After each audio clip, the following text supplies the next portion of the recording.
Welcome everybody back to Giras y Desveladas. This is episode 3. After much ado, for many reasons, we're finally back on track. I want to thank Chris Rodriguez and Powerhouse Studios for allowing us to do this podcast. And we have an awesome guest with us today. And I hope we're going to have a lot of stories about Giras y Desveladas. And like I said, we're going to do a question and answer format. So we're going to start with, what is your name? You didn't tell me it was going to be this hard. My name is Eduardo Perez. Most everybody calls me Eddie Perez, and from the Valley, from the 956. And I do a little singing. I do a little composing and a little play saxophone and all of that stuff. And I've been in the business since baseball started, more or less, for a long time. Well, welcome, Mr. Eddie Perez. I am very honored you. to have you here on our show. As you well know, this was part of the idea of having Tejano legends come over and talk to us about their giras y desveladas, because as a daughter of a musician, we know there's plenty of stories from the road, and they need to be told, and they need to stay here for everybody, for your children, for your grandchildren, for everybody to enjoy, for Tejano lovers everywhere that want to know the beginnings of Tejano. And here is one of the legends himself, Eddie Perez. All right, Eddie Perez, thank you for telling me that. So we're doing a question answer format. Tell me, Eddie, what are the bands that you played with? The first Tejano band, well, I had my own bands when I was a teenager, but we played a lot of rock and roll, and then we slowly crept into Tejano. But back then, we'd play a lot of rock and roll, and what converted me, this is a good story, that converted me to more Tejano was, I was invited to a presentation del Conjunto Hernal, okay? And when I heard the Conjunto Hernal, their professionalism, the voices they had, the trio, that Juan Cifuentes, Manuel Solís, Eloy Bernal, Chacha Jimenez. I heard those guys. I said, man, I want to do this. So that converted me to going more Tejano than playing the rock and roll and the top 40 stuff. And then I had a stint where I left for the military. I was in the Air Force. Thank you for your service. You're welcome. For 5 years, and I was thinking of staying in as a career, soldier. But I got a phone call from Oscar Hernandez, okay? One of the top, maybe the top accordion player, next to Stan Jordan, of course, and Chris Rodriguez. And he called me and says, you know what, I started a band, I need a singer.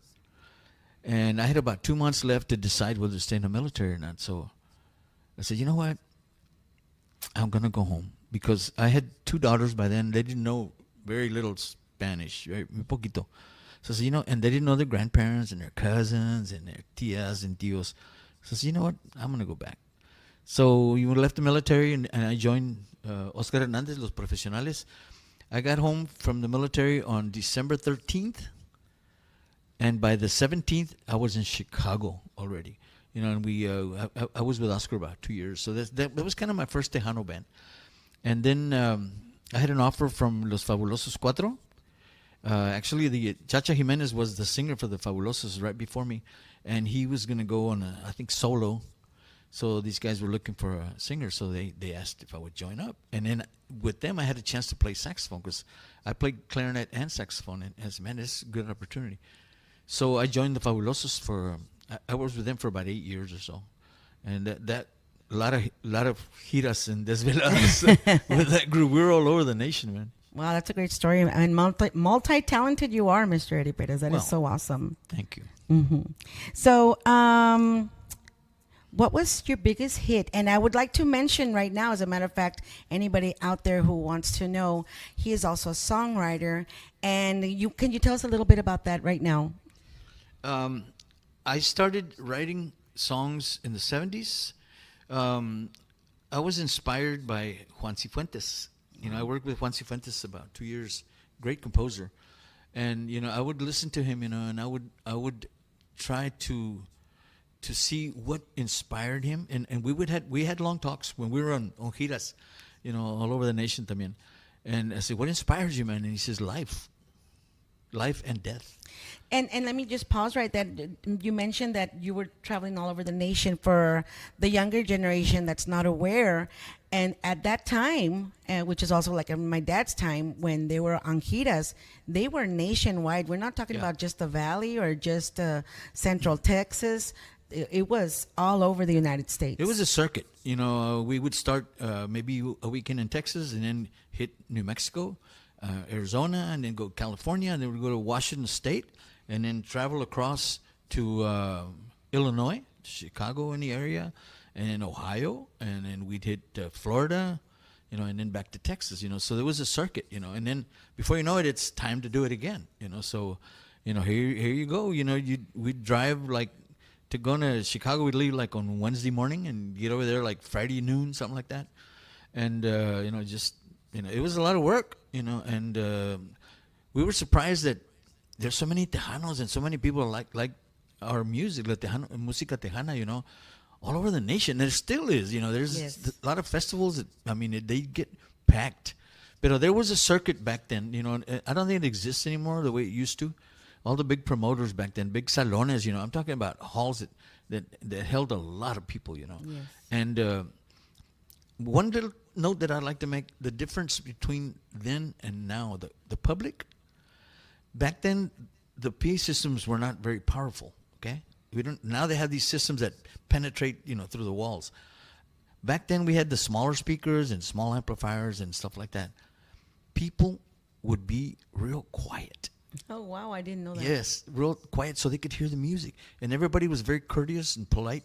They wanted to hear the music. The only thing you could hear is like their feet. The feet shuffling The feet on the dance. on the dance floor. Course. You know, but they would be quiet because they wanted to hear the music. And that's one of the big differences. I love that story. So back to your song that's actually being nominated for a Tejano Music Award. Tejano Music Awards. Yeah. I wrote a song a couple years ago. Se llama Necesito Odiarte.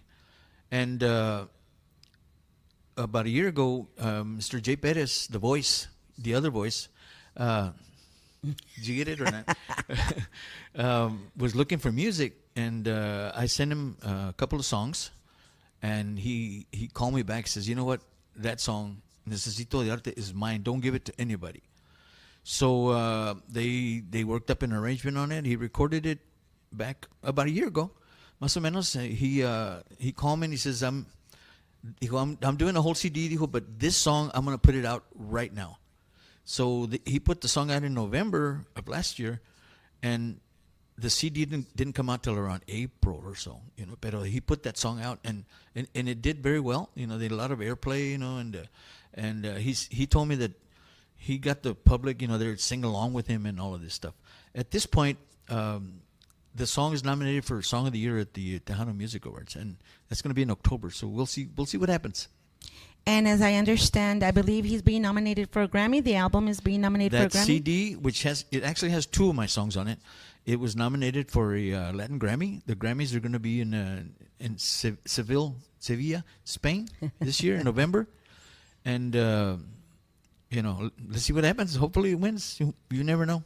Well, good luck. And you're already a winner by being nominated, and you're already a winner as far as Tejano music is concerned. So good luck anyway with the song. Thank you. Great story. Next question. What was the most interesting place that you performed at? Wow. They were all interesting because of the public. Pero one of the most interesting places was a salon in Chicago called the Aragon Ballroom. It used to be an opera hall, okay? And, you know, the stage was huge, humongous. It had those little, what do they call them, opera windows? Little places where people, like 3 or 4 people only sit, you know, up there. You know, and people were up there, they were dancing up there, you know, but it held a lot of people. It was beautiful. The curtains, you know, the stage and all the facilities there. And that was one of the most interesting places because I'd never been in a real opera house, you know. And I'm sure it's still standing, pero se llama El Aragon in Chicago. A lot of the bands played there. I'm getting a visual of in the Selena movie where she's in the white dress and singing, and she's got those with the giant balcony, maybe something like that. Something like that. Cool, awesome. All right. What was the craziest thing that happened on the road? Because I know my dad had a lot of stories of crazy things, unbelievable things that happened. What is one of the craziest things that happened on the road? I can't talk about that. Okay, Oh. that might be for another show, right? This This is a family show, right? It is a family show, but Yeah. maybe for, yeah. Wait for the Chris show and maybe we can talk about the other stuff. You said funny, right? Or interesting? Interesting or funny? Well, there was one time in Chicago también. We played at a place that you had to take a service elevator to get up there. Put all our instruments in there, and we got held up. This guy came with a gun, and he started taking our instruments. So it wasn't really funny, but it was interesting. But we actually had a guy that worked for us. It was like a bodyguard, and we yelled at him because he was upstairs. He jumped from upstairs down to the elevator, and he chased the guy down the hallway, and he got our stuff back, and he took the small boxes and stuff, but he went and caught him. Wow. So that was one. There's danger. There was Yes. danger on the road. Oh yes. Weather definitely. related sometimes, and every time you have a dance, there's alcohol and stuff like that, and sometimes people would get crazy. We were at another place in Chicago Heights, and there was a shootout. Okay, Yeah. inside some guys were shooting at each other. So this guy hid behind one of those speakers, and if it was, I'd probably still be there. But you had to because you could hear the whizzing of the bullets. And you know what? Nobody got hit. Thank God. Yeah. Thank God. Yeah. Yeah. There's plenty of stories. People don't realize. I guess people that are not musicians don't realize how actually dangerous the job is. And I know, me being daddy's girl, first of all, when my dad would leave, I would cry and cry because I was so scared because I knew that because he would tell us the stories of the road and there's just so many things that could happen. And it's just, yes, it was something that he loved and that you all do, that you love to do, but there's an element of danger there. You're on the road, you're exposing yourself to so many things, accidents and The weather. The weather. Weather related, playing in the snow and, whether it's snow and ice on the road, and, we're from the valley. Right. We never learned how to drive in the ice and snow, so, trying to figure that out was something else, man, so, we had to be really, really careful because we went up there. We'd play up there on New Year's Eve, in Michigan and Chicago and Ohio and all that stuff. And people are there like there's nothing. I was wearing like 2 or 3 pair of can I say underwear, t-shirts and a sweater and a jacket and earmuffs and another leather jacket and all that. And people walking around like just a sweater, Yeah. They're used to it. But weather related, we had some situations with weather también.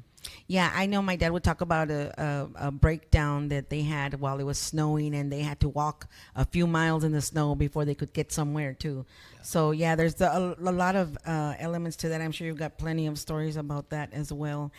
Okay, now I'm going to ask you this question and people might ask, why am I asking this question? Because I know my dad would talk about going through New Mexico and seeing some weird lights. So my next question is, did you ever see a UFO?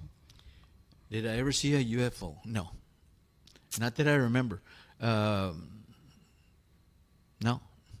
I never did. Not that I can, it would stay in my mind. I never saw a UFO. No. Yeah, so did. my dad would talk about some weird lights that were following them and then went ahead of them. Maybe it's the cops. No, it was above them. Above the above cops, them. I'm sure. Helicopter, maybe.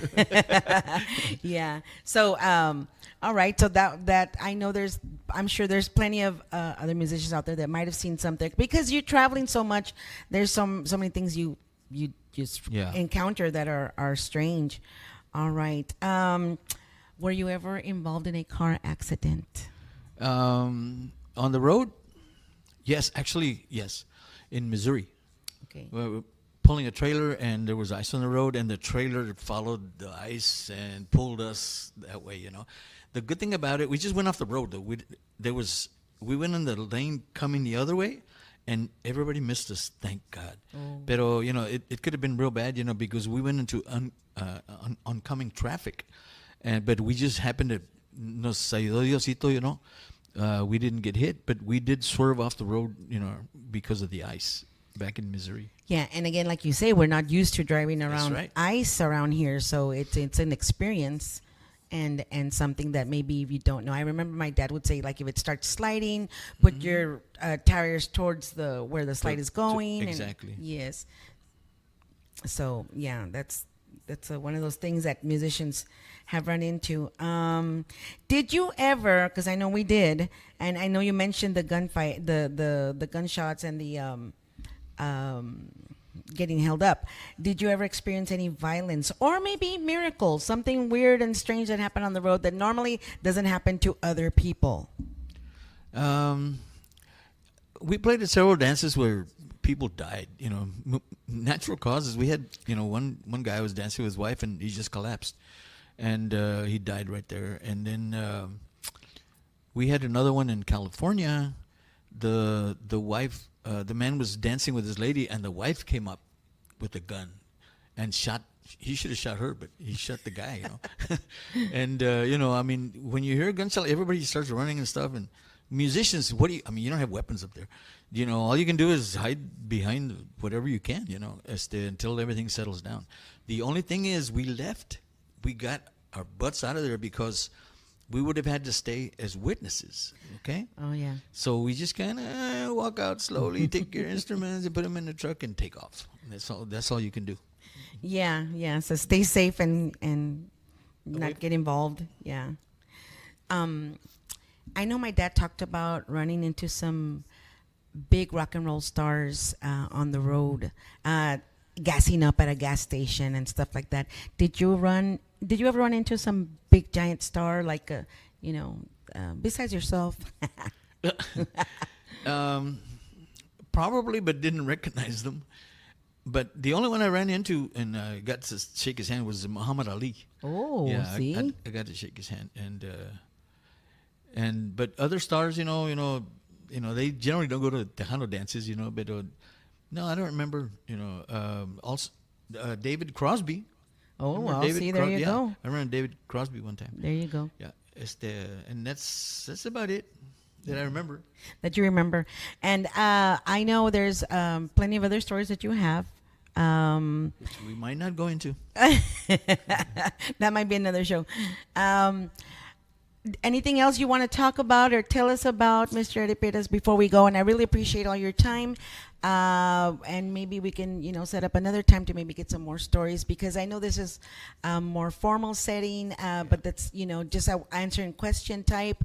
But maybe as we get a little get more situated, you can tell us some more stuff. Yeah. One of the things I really enjoy about Tejano music is composing. To write a song, a good song. There's a lot of people that write songs and they, I wouldn't write a song like that. I work my songs. You have to get a theme. You have to get words that are pleasing. It's something that somebody has experienced. I've had one song that I wrote, se llama Después del Coraje, and people come up to me and say, you know what? That's me, man. That happened to me. And men and women, that come up. Laura Canales recorded that song, by the way. And I really enjoy sitting down with a song. Sometimes it'll take me months to write one because the ideas leave, or I get busy with something else. And then all of a sudden I'll have a thought. Aha, here we go. And I'll sit down and I'll finish it, but one thing I really, really enjoy is writing songs. I've had, like I said, Laura Canales did 3 or 4 of my songs. Emilio Navaira did one. Rem Herrera has done several. Arturo Montes, Jimmy Edwards, and now Jay Perez. And, of course, Los Fabulosos, we did a bunch of them. Linda Escobar did 3 of my songs. And there's one thing I really like, when I send somebody a song, that they like it, and they say, you know what, we're going to do it for you. I'm working on another artist right now. I just sent him a song, and I should know within a week or so if he, I won't tell you who it is right now. He's going to pick it up or not, but I hope he does. Keeping us in suspense. Well, I want to thank you again, Mr. Eddie Perez, and I want you to know that my dad thought very highly of you as a vocalist. He was just, in awe of your talent. He looked up to you, and of course, thought of you as a brother, a musical brother. As I did to him, I admired your dad, Juan Guerrero, immensely. You know, I met him back in the early '70s, and we just hit it off, man. You know, musicians have his connection. You know, about music. Some people don't understand what it takes to be a musician. You know, especially when on the road. And there's like a brotherhood and sisterhood nowadays. We have a certain connection. I don't know if it's an extra gene or what that we have, you know. But we speak a different language. We march to a different drummer, you know, and we just connect with each other. You can make a friend of a musician and not see him for 10 years, and when you see him again, it's like yesterday, you know. You're just instant friends, and that's the way it is with musicians. You know, we help each other out as much as we can, and because we know the rigors of the road, we know what it's like to go play at a salon, and the weather doesn't help you, and nobody shows up, and then you don't get paid. You know, and you know, and also we know about promoters, you know, que te roban and stuff like that. You know, so you know, we know what's involved, and we still do it. You know, it's for the love of the music. Because it's in the blood. We can't, you know, you're born with this extra gene, musical gene, and, you know, you got to follow it. You got to share it. You know, you got to share it with people. Okay? That is awesome. And with that, I think we'll end. I want to thank again Chris Rodriguez, Powerhouse Studios. Thank you for allowing us to have Giras y Desveladas here. Texas Highway 281. That's right, Texas Highway 281. And Eddie Perez, thank you again. You're awesome. You're welcome. Thank you. Gigi Guerrero, see you soon.